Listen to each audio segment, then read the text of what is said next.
So you, screwed it up already. Did. Hello, everybody, and happy Sunday. Just fix the sound there. Okay. And I want to thank you so much for being here. I think I'm seeing the comments here with no sound. Yeah. I think that should be working now. If you still can't hear us. Oh, yep, and I see we've got some folks here. J. Mike Burns and Charles Stanley. Jeremy's here and saying, howdy, y'all. Hope you're both doing well. Good. Yes, doing really, really well. And Mike has confirmed, yes, the sound is working. The sound is working. Sound is working, right. So, yeah. It happens. I know. I'm the sound engineer. Whatever. You're like all worried about me going pee before the start of the show, and you fucked up the sound. I was so focused on you that I did not focus on the tech. Right. Yeah. But anyway, so hey, you guys, if you have any questions, feel free to drop them in, and we're happy to answer them. I see Jim is here saying good afternoon, and Jason's here saying hey. That's a good-looking car. I like that orange car. Well, that would be like a Matt Henderson right there. Oh, that was Matt's car? Okay. Yeah. I don't really know people by their cars, apparently. Well, hey, I guess I can't pick it out of a lineup, but I can say I like it. Well, there you go. It was a lot of fun having Matt on the show last week. That was a good time. That was a good time. Yeah. Want to do that more often. So when we get the opportunity to have special guests on the show, we will. We will do that for sure. I see Scott's here saying hi, S&K from California. I like S&K. That's, I think, wasn't there like a drugstore that had like the little frequent, like the loyalty stamps? You know, was it S&K? I don't know. I don't know either. It was, if anybody knows, I mean, we're talking old school, like 50s, 60s, you know, where you had the loyalty stamps. Is that when you were a kid? 70s. Oh, okay. I was checking. Yeah. No, it wasn't 50s and 60s. I was not a child. Because I do know you lie about your age. No, I just don't say what it is. I'm not going to start lying until next year. There you go. Oh, man. Roy says, if anybody understands as a podcaster, he said, shit happens, Kate. My computer battery died. I totally get it. Yeah, I just didn't pick the right microphone. So that's what happens. Tom's here saying, hey, we're going to see him in just a few weeks here. Couple weeks. Yeah, a couple weeks in California, times. And then we'll see him when he comes back. Yep.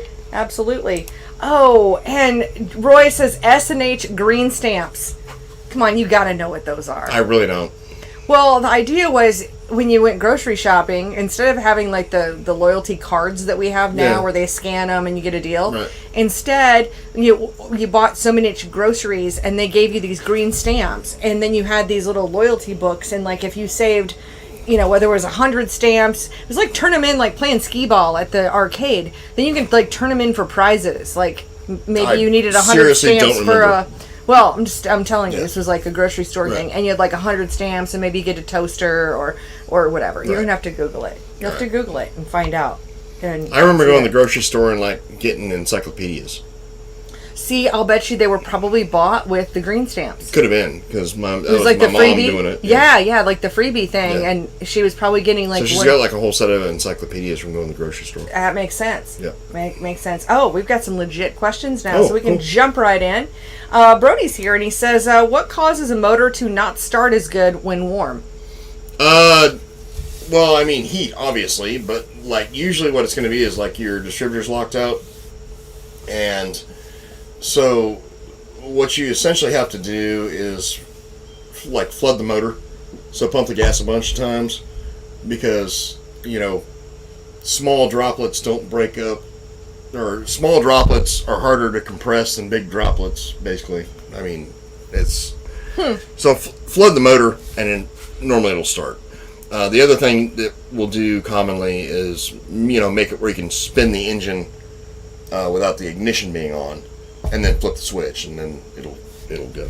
Oh, cool, cool. All right, here's a good one here. Mike says, "What's the best plug gap for a 602 crate?" It depends on your ignition system. Generally, like on a HEI, which I'd never recommend if you can possibly avoid it, unless you have to. Generally 35 on HEI. MSD, you know, you can be 40 is normally standard. You can stretch that out a little bit, and it's worth it. You know, a few horsepower here and there, but I'd say 40 is normally the best place to be. Great. Tom says, did you guys figure out the problem with the 602 and 604? Oh, the crankshaft deal? Yeah. No, not yet, officially. Still working on it, but we'll see. Yeah, you're just waiting for some information to get back. Yeah, from a couple different places. it's not every single one. Yeah, that's the hard part. That's it's like the a hard part. crapshoot. It's a crapshoot right now. Mm-hmm. Alan is here from Minnesota. Yeah, we get weird bugs here. It's like a weird ass looking bug. All right. Oh, sorry. and Jim's laughing. He's like, yeah, those were a long time ago. The S&H green stamps. Right. Yeah. I just remember them. Just remember them. But then again, I lived in Minnesota when I was growing up. Minnesota and Iowa, which is kind of like, it was like in a whole different like time zone back then. In the 70s and early 80s. It was really such a time warp throughout the country because the coasts were always so far ahead. Yeah. Like fashion wise. By the time we were wearing stuff in the Midwest, it was already months out of style on the coast. So it was like back when I used to go to Australia and race. Mm-hmm. They were essentially 10 years behind us. So. Mm-hmm. Yeah. We're talking an ocean away, not just the Midwest, but. Yeah, the internet's changed a lot of things, where it's really, it's the great equalizer, is what I say. For sure. It is, for sure. Mikey says he's trying to figure out finances to see if we can make it to Hickory in January. Oh. Thank you for that segue, too. We'd love to see you, of course. Absolutely. You and your wife. For the Cars Racing Show presented by Daytona 1. And I'm really, we just opened up registration. I think that was the first announcement was on this show last week. So I'm going to grab a link really quick so we can drop it in. But just go to carsracingshow.com, and on there you can click on the Get Tickets. And when you click on that, then you can get as many tickets as you want. So if you've got a party of 2 or essentially 10. If you don't want to go to the other trade show and stand in aisles and aisles and aisles of people, but you want to come to a localized trade show where you can actually talk to people. We've got some great going manufacturers to be the good one to go. Really. And I actually have something, we're going to start doing some giveaways with the people who pre-register. Oh, cool. It's a little, you guys, if you've ever watched this show, you know that Steve is a premature promoter, and I generally am not. I like to kind of get the thing all worked out. But what I will say is I will just give a little teaser in the fact that we will start doing some giveaways for people who pre-register. Because, we know you're coming. What are you giving away? Well, that's the part I'm not going to tell you right now. Well. Yeah. But it could be a number of things. You didn't tell me. It is. Actually, we were just talking about other things, so it didn't come up. But I have a feeling we're going to be adding on to it. I think this is just going to be... I had a call from a manufacturer the other day, and they were like, hey, I want to sponsor this giveaway. Mm-hmm. And I said, oh my gosh, what a brilliant idea. Why didn't I think of it? Right. But I think it's just going to snowball into lots of other things. And so, awesome. So I have a feeling CrateInsider. So you're giving stuff away before the show. Right, that you can pick up at the show. Just for registering. Yeah. That you can pick up at the show. Right, yeah. That's awesome. So whether it's how we'll determine the winner, I don't know if we'll do contests or if it's just a random draw or, again, I haven't even told Jimmy about it yet. So that's a good idea. Yeah, so I think that's really exciting. Then you've got something you're picking up. Right. And it could be t-shirts, it could be hats, but it could also be some products. I think I'll probably giving away my flat air filter base and lid. That's one of CrateInsider's most popular products. So I'll probably do an air cleaner setup. Which works on not only crates, but everything else. Well, it does. It totally does. Yeah, you got a 4150 carburetor. It works. Right. But yeah, it totally does. So that'd be kind of fun. Yep. Yeah. Awesome. Yeah. Oh, we're gonna get some good stories. So Mike, see, I knew I wasn't alone. Mike says my mother used to collect green stamps. She would save them up, then make me spend a whole day licking and sticking those damn things. Yeah, because stickers. This was back when stamps, right? Like your regular postage stamps. I mean, it was a lick and stick situation. Yeah. Yes, that's super. I know that. And I'm you're not still alive. Yeah. Referencing Seinfeld when George's future wife licked all the envelopes for the invitations and died from whatever poisonous glue was on the envelope. Oh my god! Wow. Wow. All right, here's a good question. Billy says, when I bought my 602, I had it dyno tested, didn't have any problems with it, but I'm curious if I should wait to see if GM is going to say anything about it or throw it in the car and run it. I'm not 100% sure on how many passes were put on it on the dyno. It honestly is going to depend on where you bought it from. Now, like this whole crankshaft thing that I've been running into, again, it's not every engine. Mm-hmm. So I've got friends of mine up north who do that. They buy new ones, dyno them, sell them. And they've, so far, not really had any problems. Right. But then you go out to the Midwest, and the Midwest has had a ton of problems. And it could be like, I mean the two that we've lost, like one of them, hell, he raced 4, 5, 6, 7, 8 races before he had the problem. And then the one we did a couple weeks ago that we had the problem with, which was a 604. Hell, we dynoed the living shit out of that thing, and it lost the main bearing on, in the main event, after he set fast time and won the dash. That's when it lost the main bearing. So there's no rhyme or reason for what's going on right now. Well, it makes me think is wherever the crankshaft, if it's a crankshaft issue, that whatever those are being made, if like you got 5 machines and one of them's not set up right. So if you're buying a sealed motor, the one advantage you have is that you've had it dynoed and it's a sealed motor. Yeah. So you would have, GM doesn't warranty shit basically, but once they realize they have a big problem, back in 2014. We had a big problem with valves, so randomly breaking intake valves, and they did a giant recall on everything that was going on. So, I don't know.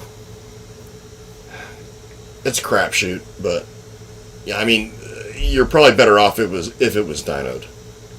Is what I'm. Well, and that's what he said. Yeah. He had it dyno tested. That's what I said. Yeah, that's what I said. Yeah, so. And it didn't blow up on the dyno, so it's a little bit better than. You're better off than. I feel like Clint Eastwood should be a guest on our show today, and he could say, "Do you feel lucky?" Punk. Yeah, that's really not that funny, but yeah. Brian is here. Brian from Race Logic. He says, "Hey guys, Race Logic classes are closing in on half full." That is great to know, and I'm going to drop this link in too now because, again, if you're new to the show, then there's several things we talk about. Obviously, we give tech advice, and I'm also involved in the trade show, so we talk about that, and we also talk about Race Logic because at the Race Logic Chassis Schools, you're one of the speakers. Yes. And this is Brian's company. He's been doing this for over 20 years. I think it's nearing like 25. But now I come and I record those. I video the entire class. And so if you can't make it, you can buy it online. Yes, and if you do sign up to be in person, then you also get a copy of you get access to the online version. And I'm going to say, like, in person, to me, you guys do the whole, video presentation where you can buy it online, but, like, in person to me is, like, usually a better deal, because not only do you get to, like, be right there when people are actually talking about stuff, but, like, after the class, or even before the class, we can stand around talking, and you can, like, ask questions to people. Maybe you didn't quite get something, and you can, get clarification on something. It's a good deal. Well, I have to, just as a personal this is just a personal thing, because I learn a lot of things online. I really do. I'm constantly Googling something or another to But try when to you find say out. in person is always better? Well, I would say that here's what I love about in person. You can rewind because I am over. Online. I have been to these, like, the virtual trade shows, the virtual digital marketing conferences, and what I don't like is all the jibber jabber. I want to just get to the point, teach me the thing, and. I don't want to spend all day. I don't want to spend 2 days on a freaking Zoom call. It sucks. Right. And me knowing that, I actually do, when I record this, I really do try to break it up to the sections that you could really, I mean, you can really just jump in and learn, and it's not all the jibber jabber. Yep. But sometimes it is those moments where you can ask this offhanded question. But but I have all the questions from the audience are in there. To me personally, I'm one that learns better in person than I do via. Oh, 100%. I have to be very targeted in what it is that I want to learn. Like where I'm sitting there and I'm typing in, okay, like today, how do I download QuickBooks on a second device without, screwing myself over? But I'm also one of those people that retains more knowledge if I read it rather than watch it. I do too. Yeah. Yeah, and there's a book. You can download the book as a PDF. Yep. So we can do that too. Anyway, if you'd like to sign up, as Brian said, the classes are about half full, and you can, whether you want to sign up. Well, we haven't released the online version until the classes are done, and then we'll release that later. Instead of taking people's money now, and clearly don't have a product available. You can buy last year's version. Well, this year's version. Because now we're selling next year's version. Right. So 2022, and to give you a heads up on that too. So for the calendar, January is just absolutely busy month. So January 7th and 8th is the Cars Racing Show in Hickory, North Carolina. January 15th and 16th is the Crate, the 602 and 604 Crate class in Lenoir, Tennessee for Race Logic. Yep. And then the following weekend, the 22nd and the 23rd of January 2022, is going to be the Street Stock class, and that one is happening in Littleton, North Carolina. Yep. So we get to drive. Yeah. All right. Well, I don't know. We're flying in a couple weeks, and that's going to be a... Well, I mean... All right, so, my new car, I got to buy premium gas. Brian, I need, a raise. Such a douche. That's so funny. So tell us about your premium gas. Yeah, it's fucking $3.50 a gallon right now. Yeah, I don't put premium in the van. Well, I wouldn't. So I feel like it's in an advertising situation. No, I just can't. I can't drive the van. No, the van is awesome. The van is awesome. Yeah, I just can't. But we literally could not have made the sticker that says Crate Insider on it possibly any bigger. It's diagonal, so it fills up as much of the van. Do you have a picture you can drop in the chat? I don't. I need to take a picture of the van. It's pretty ridiculous. Yeah, there's no flying under the radar with driving the van around town. And I've been driving the van. Oh yeah. Because lent my car to someone, and so I've been driving the van. Right. Yeah. People would look at me. What the hell is that? Yeah, it's a lot of fun. I love the van. Right. Yeah, it's new. All right. Here's another question. Bobby says, "Have y'all heard any good news with Hoosier tires?" I haven't heard any news. I haven't dug into it either. Yeah, I haven't either. Honestly. I mean, I think everybody's struggling on tires right now. I think so too. I think I'd like to talk to Hoosier and see if where they're going to be with production. I don't know I don't know. It's weird. Mm-hmm. I mean, you got some series that are having no problems with tires. Other series are having problems with tires. Yeah. And I don't get it. But yeah. And now Billy got his engine from Klein Engines in Arizona. I don't know those guys. Yeah, I know Klein. Okay. Yeah, but he says, "But I guess either way, it's a roll of the dice." It really is. I mean, unfortunately. Ultimately, yes. Yeah. Stuart is here. Stu from Australia. He says, "Good day, guys. Hi from Oz. Home for a Rona test, so I'll crack a VB for you, Steve." Oh, awesome. Right. He says, "Ronavirus, get big dog up." Yeah. Cheers, Stu.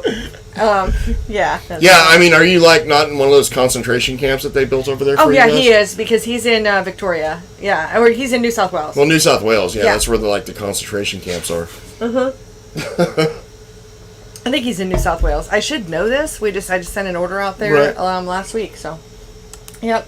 Mike says probably the engines assembled on Monday mornings or late Friday afternoons. Yeah, this is what Steve's been saying forever and ever. Is do you know if you got a good one or not? You don't know. Yeah. And I'll be honest. I mean, honestly, the Mexicans did a really good job. Yeah. Or they got to be doing. They finally got to where they did a really good job. Mm-hmm. And then once they moved everything back here, not so much. Yeah. Okay. Oh, got lots of questions in here. All right. Chuck says, "What kind of radiator cap do you like for crates, pressure-wise?" It's going to depend on the radiator and what it'll actually handle. I mean, on just a standard, I'm going to say AFCO type radiator, Just a standard one, I mean, probably like 25 pound. I mean, that 24 to 26 pound range. I sell 29 to 31 pound is what I sell for Radiator. Well, they might handle that. I mean, I'm just saying. That's what I sell. And what you don't want to do is like bulge the tubes. Yeah, so I sell the lightweight double pass radiators, and there's 2 of them. And that's what they recommend? Yeah, it's what Ben recommends. Okay, all right. Then they'll handle that. Yeah, so I go with that 29 to 31. I only sell one radiator. I would go with whatever your radiator of choice manufacturer says to run for a cab. Yeah. So. Yeah, good deal. All right, Billy says, also asked about E85 stuff like Sunday, but didn't get what fuel pressure I'm supposed to run. Thanks for all the information and everything else. Generally, E85, like on our stuff that we do, we're around 8.5 to 9 pounds. Okay. Idle and full throttle. Okay. Hoyt's got a good question. He says, how much is a serpentine belt setup over a V belt? I'm guessing how much gain. I mean, I'm filling in the blanks here. Well, yeah, I mean, how much? He says, how much will it benefit? How much will a serpentine benefit over a V belt? I don't think it does at all. Well, what I've learned is that there's no horsepower difference. No. But that it's just better efficiency is what CJ's told me. CJ Jones. Correct. From Jones Racing. Yeah. So I know we've always preferred it's more convenient. It's just nicer. I mean, they don't wear out as fast. That's what I found. And 2 belts is 2 opportunities to have problems. Oh, absolutely. Yeah. Really. So. Yeah. Bobby says, I would love to have Steve's knowledge on building motors. Hey, it's only taking you what? How many years? I've been doing it since I was 12 years old. That's the first motor I put together in my life was when I was 12. And it was because my dad was so busy I had to put together one of the guys we sponsored, I had to put his engine together. So that was the very first one I ever assembled. You know, I think we had very similar dads in certain ways. And he won, by the way. Awesome, yes. And I got credit for it. So I was like, oh, that's cool. That's cool. It just kind of reminds me, I was like 13 or 14, and my dad hands me the car keys or the truck keys, and he's like, hey, go pick your mom up from work. I was like, Dad, I don't have a license. I never got that. I'm like, I don't have a license for anything. This is in Waterloo, Iowa. Well, yeah. And I'm like, I don't have a license. You'll be fine. You'll be fine. It wasn't very far. I mean, think of like from here to Food Line, basically. Right. You know, so like about a mile away. So we're talking about like 2 miles, basically. Whatever, yeah. So, I mean, I did it, but, but it's right there. Like, well, you've watched this happen enough times. You'll be fine. You'll be fine. Oh, so, yeah. Maybe you didn't get the step-by-step how to put an engine together, but you've been watching it for years and years and years. Well, yeah, worked with my dad since I was like 6, basically. Yeah, and watching everything that he's done, and if you see the same routine over and over and over again, you probably knew more than what you even knew that you knew. Well, I mean, back in those days, when I was 10, 12, 13, whatever, I was like running the auto parts store on Saturdays. Okay. So that was my job on Saturday. Oh, okay. We had an auto parts store, like Speed Shop. Yeah. So I was like the guy that ran the auto parts store. Nice. So, like, thinking back on it now, it was like pretty weird because like people come in like wanting some sort of speed part for their hot rod. Yeah. And here's like a 12-year-old kid like looking the shit up for him. Right. And like selling it to him. Yeah. It was pretty fun. Yeah. It's like, like for such and such, I'm like you're like, is that a V8 or is that is that a 2.8 liter or a 4.3 or what? Well, that was back in the day before computers. Right. So I got the book out. So we got like a whole counter full of freaking catalogs. Right. That we're looking shit up in. Yeah. So. Yeah. Guess there's somebody in this room who's about to have a. It wasn't like going to Advanced Auto Parts where what's the VIN number, and then you. Right, and then they just look it up. Yeah, but anyway, there's somebody in this room who's about to have a retail store for race car parts. Do you know who that might be? Not me. It's me. Oh, that's right. No, I'm getting now I'm making like pricing labels. I have a barcode scanner now. Oh my god. Oh yeah, it's next level because I don't halfway do anything. It's like completely advanced. It's super cool. I know. It's like when I woke up Friday morning, I was like super excited because I had been on the struggle bus all day Thursday trying to figure this stuff out, and I figured it out like towards the end of the day on Thursday. Finally got it so the barcode code scanner worked because me and Tech, we have a relationship. Love-hate. Well, yeah, we do. But what whatever tech thing it is, whatever it's hardware, software, whatever, mostly hardware. It means that I will stick to it until the damn thing works. Mm-hmm. So it just might as well give up. Might as well give up earlier rather than later. But anyway, I made it work. Made it happen. It's super cool. And I can just pick up a part and go, ding, ding. It's got a little register. And anyway, I haven't tested out the payment section. So right. anyway, I'm really excited. It's super cool. And then I'm going to change my sign. And then people come in and they can buy stuff. There you go. In person. It'll be fun. All right, so Roy says $3.50 for premium. Wow, Steve. Bottom line, gas is $3.95 in Oregon. Yeah. I don't make Oregon wages though. True. Yeah. True dat. I'm like minimum wage in North Carolina. Oh my goodness. So Chasing Checkers is here. Says last week Steve said he didn't like avgas. Why is that? So before you answer, let me just jump in. I'm going to give you a little bit of backstory here, Chasing Checkers. So with the crate engines that we deal with, avgas is just not the best choice. And so we've put out just this show right here, but then we've taken a little segment and put that onto YouTube. And apparently there are some avgas aficionados. Like they are hardcore like avgas promoters. I don't know what it is, and so they call them names and all kinds of stuff. But now you can go ahead and answer and tell us, why is avgas not on your top 5 list there? Number one, because it doesn't make power in crate engines. Mm-hmm. So I mean, maybe I didn't define that when I said the whole thing to start with. Probably because we just took a snippet. Yeah, but no, it does not make power in crate engines. So number one, which I'm sure some asshole will be on YouTube later on going, that's not freaking true. But, odds are they don't know actual chemists who work for fuel companies. Number one, it does not produce the BTUs to produce horsepower. So BTU is power. Yeah. And so, no, it does not do that. Would you know what BTU stands for? You tell me, Kate.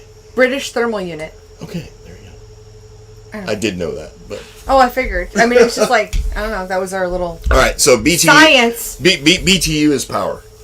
And it does not do that in a 9-to-1 motor. Right. Now, does it grate in a jet engine? Well, no, it does great in a prop... Oh, prop. Engine. Okay. At, 15,000 feet. Well, I mean, of course, something that people say, well, but airplanes take off from the ground. Yeah, but we're talking, yeah. Yeah. In a racing application, it doesn't create horsepower. At the end of the day. I'm honestly so wore out on avgas, it's ridiculous. Yeah. So, either believe me, don't believe me, I don't care. Yeah. If you want to run avgas, run avgas. Well, you know what? The engine will run on avgas. Well, you Are you going to be making what you're going to be making on E85 or methanol? Or CHP, for instance? Absolutely not. But if you want to run it, run it. Well, what I can say, I'll bet you've run it. Have you? No. Well, not personally, no, because I know what it does, because I own a dyno. Well, I understand that. I do own a chassis dyno, and I used to have an engine dyno back in the day. So, no, I don't run it. I'm not saying you do now. I'm saying when I was a kid, I remember making trips out to the airport. Yeah. To get gas. Well, that's back when you could get the premium fuel. I'm saying late 70s, early 80s. That's what I'm getting at. And that's why I was that's why I'm asking, yes. Have you ever, I said I was guessing that you probably have run it. No. But you never did back in those days? No, we ran methanol. Okay. Oh, probably couldn't run back methanol. In the 80s. Yeah, probably couldn't do that or something. If you're living in 1972... then use avgas. That was a darn good If you're living in 2021, use what your engine builder recommends, which is not going to be avgas if they have like half a brain. Yeah.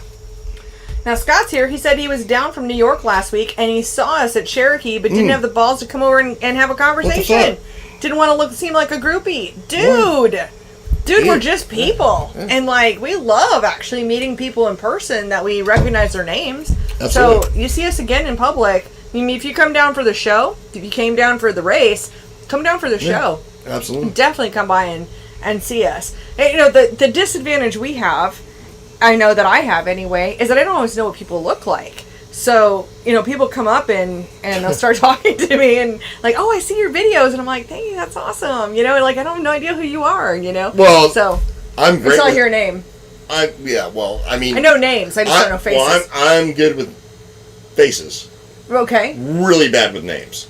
Right, but you might recognize their names like from Well, yeah, no. I mean, if you see them enough, yeah. Right. Which I recognize his name. Yes. So, yeah, that would have been oh, shit.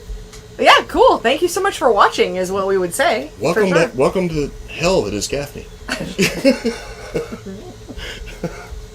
That's great. All right. Hoyt has a great question. He says, if you are mandated to run an HEI setup, would you run an alternator? Yes, I would. 100%. It's really good to know. Yep. Yeah. Great question. Mike says, are Steve's engines built better with or without alcohol? As in beer. So how much? Oh. Well, no. I mean, to be fair, my beer drinking days are like Friday and Saturday. Yeah. He doesn't drink while he's working. Or, well, Sunday. Yes. Sunday, sometimes. Sunday. No. God, no, I don't do that. Stu's back. He says, he's in Melbourne, Victoria. Okay, guess I was totally wrong. Yep. So sorry. I totally screwed up where you live. So, yeah, he says, same shit, different bucket. Lockdown hell. Hey, Steve, any tips for where I could get some information about a single leaf spring coilover quick change or rear end?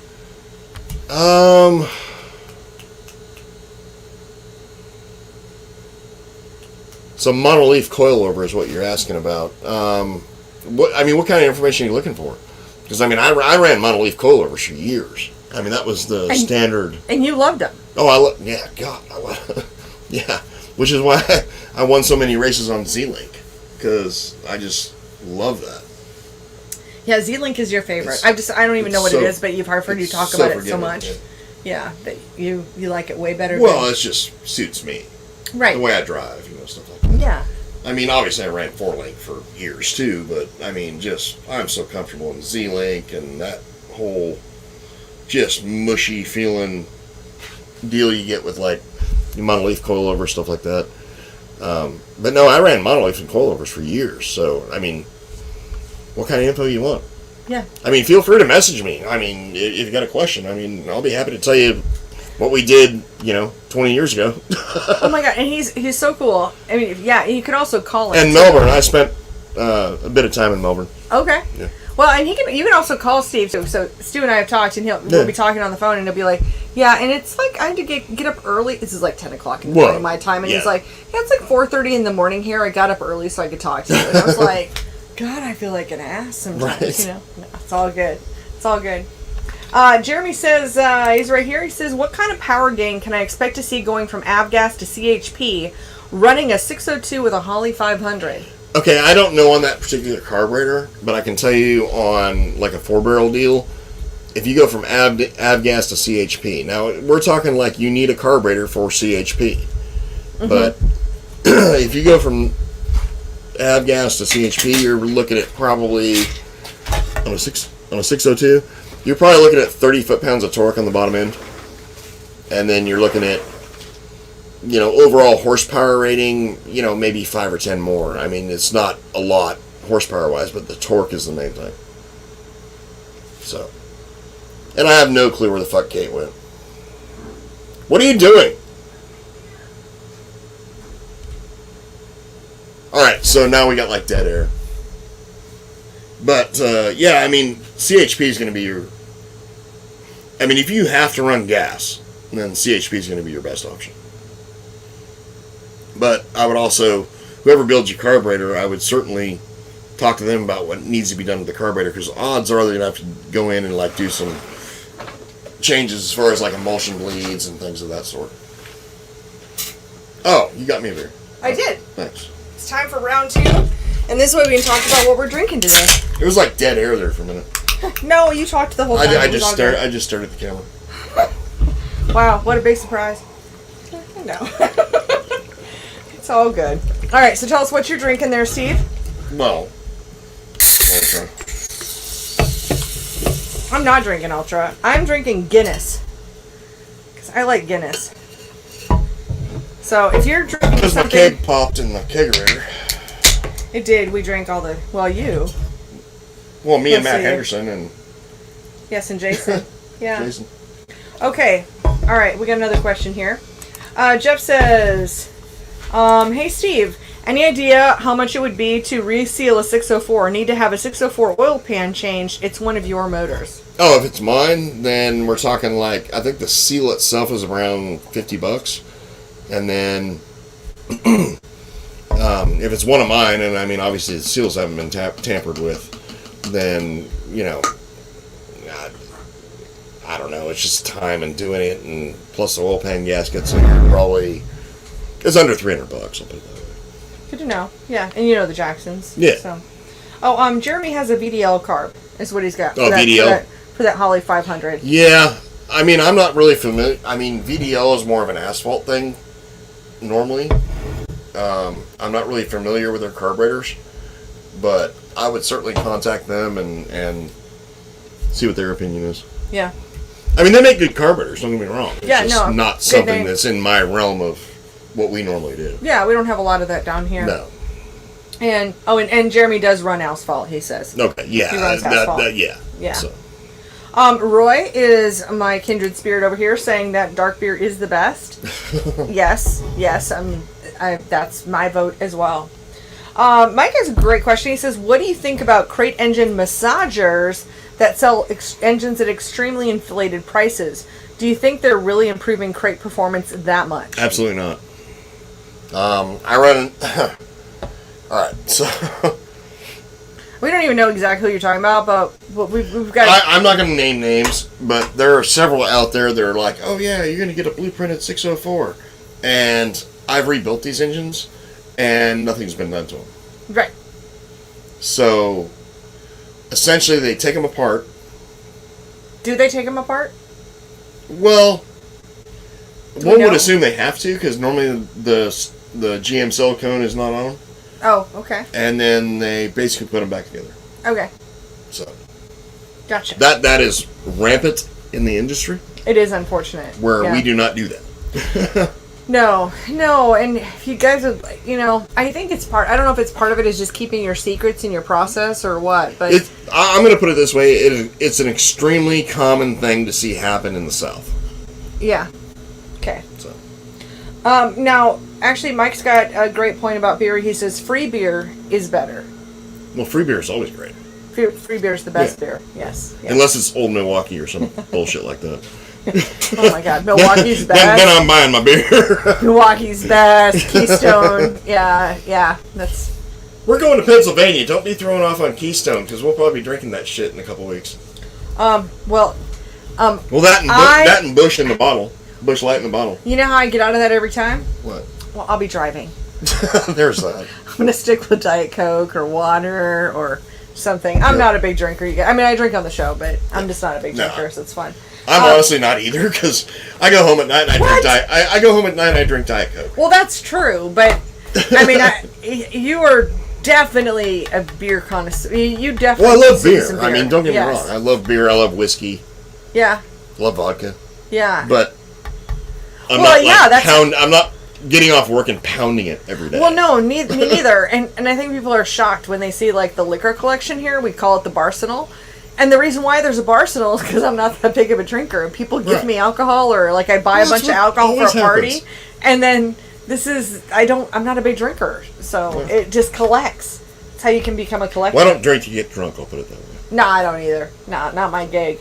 I don't like being drunk. No. All right, Richard is here. He says he's from Florida. We run regular 110 racing gas. What is CHP gas? Oh, okay. That's a really good question. VP fuels. It's called crate horsepower. Yep. So out of every race gas that I've ever dynoed in my entire life, CHP is the best fuel out there. Mm-hmm. Now, if you got the option of like E85 or methanol or something like that, totally different conversation. Well, it's in Florida. Yeah. Yeah, so I don't think you can get methanol. I don't think you can use methanol in most series down there. Well, no, but I mean, you might be able to use E85. I don't know. Yeah, CHP or E85 would probably be the best. Just depends on the rules he's running them. Right. Oh, of course. Now, if it was me, especially in Florida, and it was available, I'd be running E85. Yeah. Because, I mean... I know, Pippi. Oh, God. I'll give you. You get him? Okay. All right. And Roy says, old style beer. and Jeremy says, friends don't let friends drink Milwaukee. That's right. Exactly. That is, I'm going to agree with you there. Milwaukee's best is like, I don't know. It's definitely, if we want to talk to the race to the bottom, we're almost there with Milwaukee's best. Oh, God. As far as the race Just to the garbage. bottom. God. This is terrible beer. Terrible. Yeah. That's like the first beer I ever got drunk on, too. It was warm Old Milwaukee. Oh, and okay, so back to Richard and his fuel. He says it's hard to get E85, but thanks again. Yeah. Okay, yeah, then I mean, if it's hard to get, Then I'd put a little more effort into getting it. Well, if it's not legal, then yeah, CHP is going to be your best option. Here's a question though. I mean, if you can get VP fuels, so find out if you've got a VP Racing Fuels. That's right. If there's a VP Racing Fuels dealer in your area, then you would be able to get your choice of their version of E85, which is X85, or you'd be able to get the CHP. Or, I mean, if there's Renegade, the Renegade E85 is good fuel. Their oxygenated race gas sucks, but their E85 is good. Same with base. Their oxygenated race gas sucks, but their E85 is good. I thought base was more in like the Northeast. It's kind of in Tennessee-ish. Okay, but I didn't area. think it was down in Florida though. Base. I don't know. Base is like a name brand because that's new to me too. Now Tom says we will have plenty of Ultra on Hall of Fame night. Nice. Good, because Steve's all about some Ultra. Yeah. Now Mike says CHP is oxygenated. In the Northeast, the only options are VP D98 or pump gas. Wow. Well, I'd be on the 98 then. Yeah. Agree. And Richard says, I'm looking up as you guys speak. Thanks. Oh, he's looking it up. Looking up the VP. Oh, okay, yeah, good. Yeah. Find out. See if you've got a VP dealer. And if you need, I can probably connect you with someone who knows somebody. So if you do have any questions or anything. But really, I think it's VP Racing or VP Racing Fuels is the online. Yeah, on the website. And I can hook you up with like dealers and reps that cover big territories and stuff. Atlanta, like that. and we've got one in Fayetteville. Yeah. So Fayetteville, well, North DJ Carolina. Irvin is like my. Oh rep. yeah, he's now the Southeast. Yeah, he's a Southeast rep. Which he used to be with Fast Track. Yeah. And now he's with VP. Oh, so we know a couple people there. All right, Jeremy says, what's Steve's opinion of VP's RX96?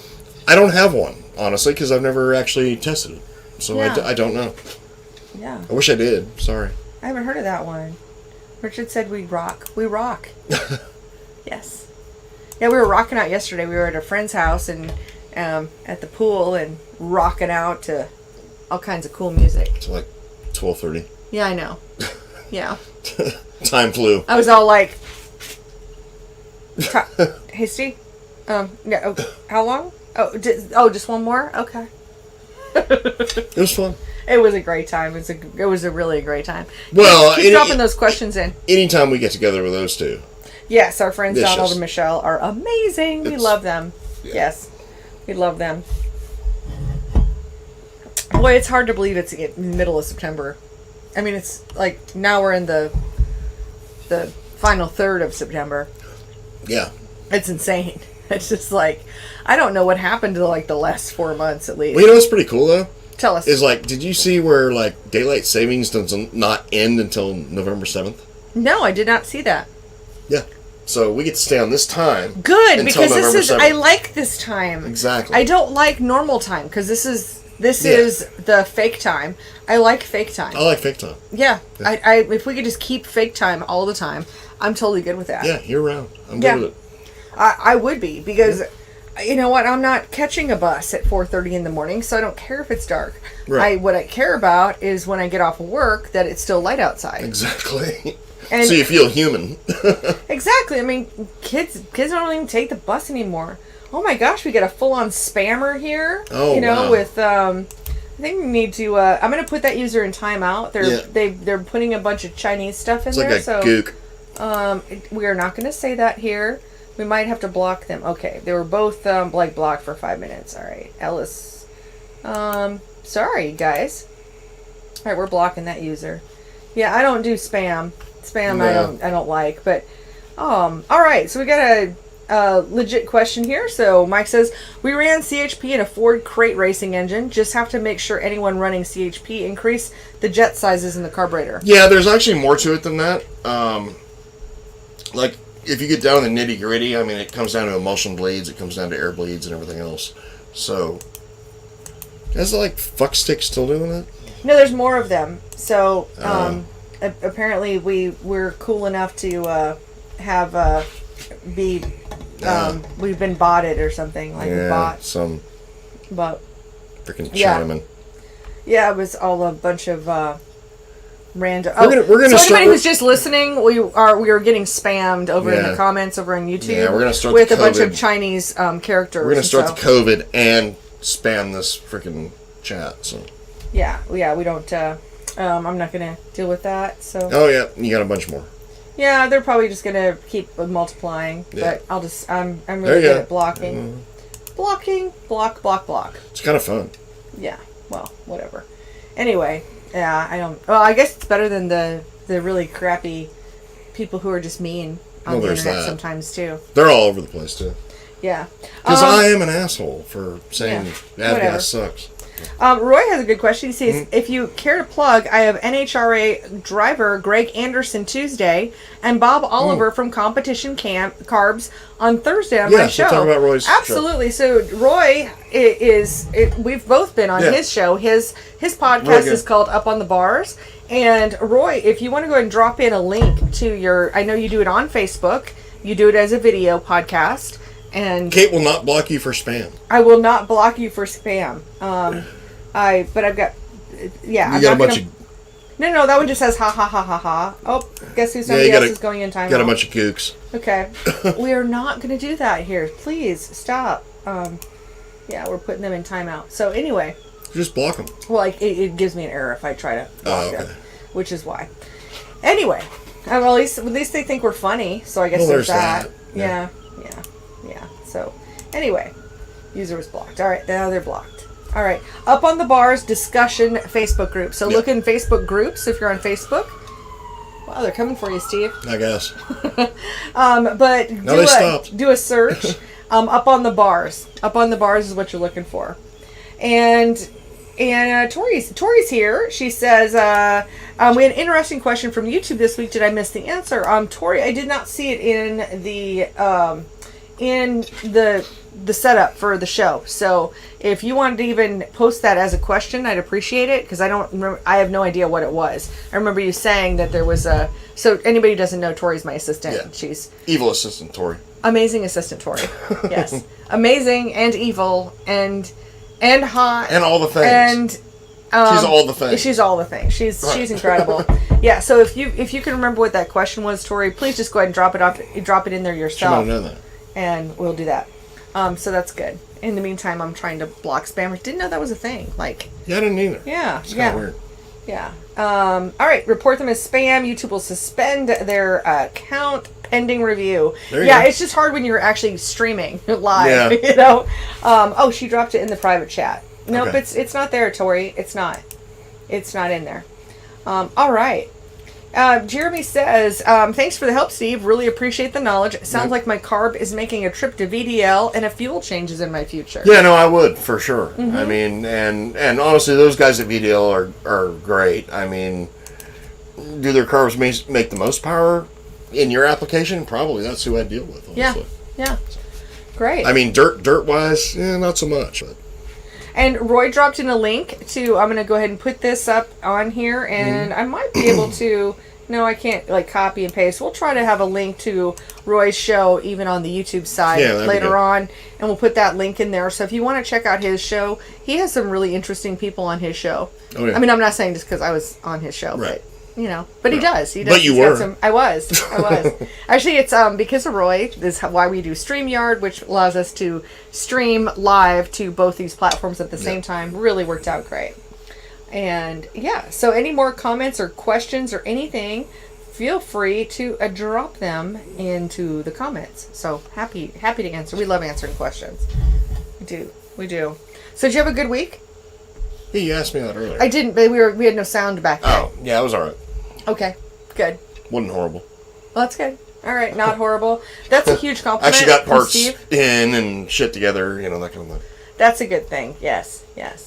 Oh, and Roy's happy, so thank you. Great. Wow. We've been talking for like 50 minutes. I can't even believe it. Well, it's usually goes amazing. An hour. Yeah, I know, but it's amazing that time flies so quickly when we're on the show. Oh, yeah. So is there anything you're looking forward to in this coming week? No. Just doing the usual is what we call it around our office. We call it the usual. Yeah. We've even made up a new word. I'd really be looking forward to things if I could get 604 engines. That'd be awesome. You're preaching to the choir on that one. Because I've had guys waiting for months. Mm-hmm. I'm a girl who's been waiting for months. Yeah. It's unbelievable. It really is. Now, what I keep hearing is from the guys, the dealerships I deal with, is supposedly now, 604 backup orders are supposed to be cleared by October 29th. Okay, that's a good thing. So, we'll see. Well, but we've also seen in back order world how things keep getting pushed. The last time it was supposed to be, April, and then it was May, and then it was June, then it was July, then it was August. All right, so here's the question that Tori was referencing. Okay. She says, Serial Gorillas asked from on YouTube, I am currently rebuilding a 602 oil rings for a street car. Is there anything you would suggest changing? I've been told the rings are set up for race fuel. What would you suggest? As far as the oil ring goes, that oil ring's fine. It's actually a Hastings ring, so there's nothing wrong with it. Okay. Yeah. Gotcha. But you wouldn't have to change anything to convert it from a race engine into a street engine? I've got 602s running on the street. Okay. With the same factory ring. So no, you're fine. Gotcha. Brandon's got a great question too. He says, I currently have the Dynatech stainless steel headers. Is it worth swapping over to the Profab headers, and why? Yes, it is. Okay, tell us why. Well, primarily torque. Mm-hmm. So, there's nothing wrong with the headers you own. They're good headers. Hell, we helped Dynatech develop those. But we also helped Profab develop the ones they've got now. Yeah, the next level. So, it's basically next level, next level. So, it's what we learned between when we originally developed the Profabs, the Dynatechs, until we did the Profab stuff. Well, and what we ran into, and what you're going to find, so, the Profab stuff right now, all my competition is using Profabs. Meaning, we've got engine builders in Tennessee, engine builders right down there next to Profab that are using my stuff. Or Profab and our stuff. Yeah. But they're using it because it's the best thing on the market. So I would definitely, if you want the best of the best, then yes, I would buy those. Is it the difference between winning and losing a race? It depends on where you're racing. So if you're racing at some slick-ass damn place where you can't use no power, just keep those headers until they wear out or break or whatever and keep running them. And I've said it before on the show, you come to Gaffney, South Carolina, you better have Profabs on. Because everybody else does. Yes. Well, and just to tell a little bit of that story, too, because I don't want it to sound like we're just we just drop people and dump ship or anything. No. Dynatech made a strategic decision that they were no longer going to be producing any mild steel circle track headers. And with that, while they would still make stainless steel headers, if they were pretty much stuck with was the design. Right. And that was the design from what was that, 2014, 2015? Yeah, we're talking, Yeah. years and years ago. And then, 8 years so ago. without continuing the development, we knew it wouldn't go any farther than it already had. It had gone to the pinnacle of where it was. And we reached with them what we could do. Right. And Profab was willing to go, hey, we want to know exactly what you want. Yeah, we'd like to be in this market, and then we worked with them and did a lot of dyno testing. Correct. And really, there's a lot of testing involved. A whole lot of testing, and a few changes along the way. Yeah. One thing that is developed from all of this. But let's say the one thing that Profab does best is exhaust. Oh, so yeah. We're talking a company here that makes pretty much everything in NASCAR. Yes, NASCAR so and IndyCar as well. Yeah, IndyCar, stuff like that. Yeah. So we're talking people who get it. Yes. So if there's a better idea, they want to hear about it because they want to make it. Well, and one of the best ideas that they had internally is the slip-on collector. Absolutely. So instead of having the collector that is attached to the headers and welded on there, like you dent a header or something, or you knock off or whatever, the great thing is now we've got interchangeable parts, and we can then just switch that out. And the cool thing about Profab is, for us, they're an hour and a half away. Yeah, well, that's the big reason for the van, is so I can go pick up headers. Well, no, exactly. I mean, for real. But no, they're an hour and a half away. Yeah. So, if we're gonna test, they're there testing with us. Yeah, they can come up here to the dyno and then meet you at the track, and do dyno testing and track testing, and I mean, it's. I love Dynatech. I mean, they served us well for years. Oh, fantastic! No problem with Dynatech, AFCO, that whole group. Right. But Profab took this whole thing to the next level. Well, and they really focused on it. They wanted to go ahead. Yeah. They wanted to grow that segment of their business, and Dynatech was just moving in a different direction. Yeah, it had nothing to do more towards street market. We're all really good friends still, so I just don't want it to sound like you toss people aside when whatever. It's not like dealing with RCC. Right, they just stopped calling us. Boned everybody. Right, yeah. So no. I mean, we got a great relationship with all of them, but I mean, I would, if you want the best of the best, go with the Profabs. Again, if you're racing at some place where you don't need the best of the best, then stick with exactly what you have, and there's nothing wrong with it. And what you've got is actually really good. Yeah, I mean, they're especially good with headers. Stainless steel. I'm not. The stainless steel Dynatechs are a great header. Customers to this day running the same headers. So. Yep. Mike says, good show. Enjoy it. Thank you. And thank you for that compliment. Mm-hmm. He says, now how about J.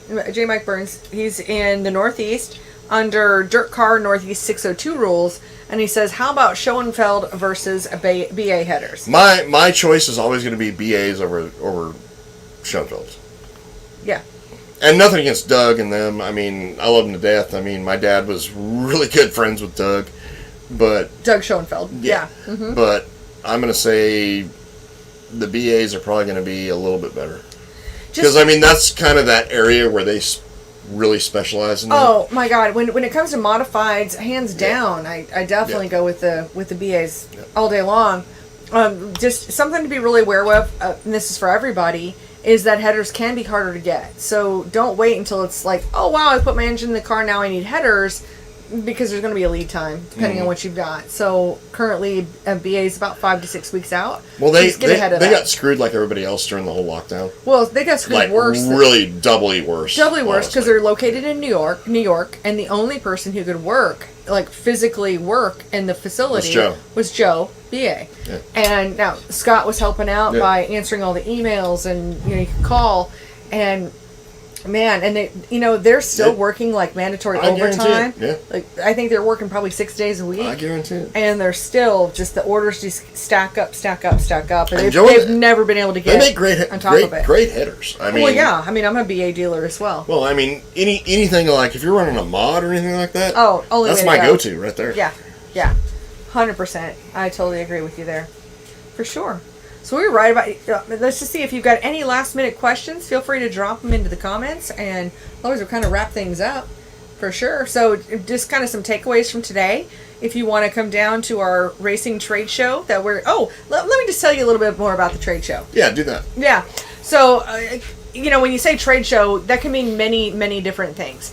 And the way our trade show works is it's a combination of manufacturers and retailers. But the key thing is we encourage all of the booths to say, go ahead and you can sell stuff right here. Yeah. So Crate Insider, my company, will straight up have basically show a pop-up specials. shop of show specials, pop-up shop. Like, you'll be able to buy stuff on hand right there, be able to walk out the door with it, and that way when you get home, you can put it on your race car. Right.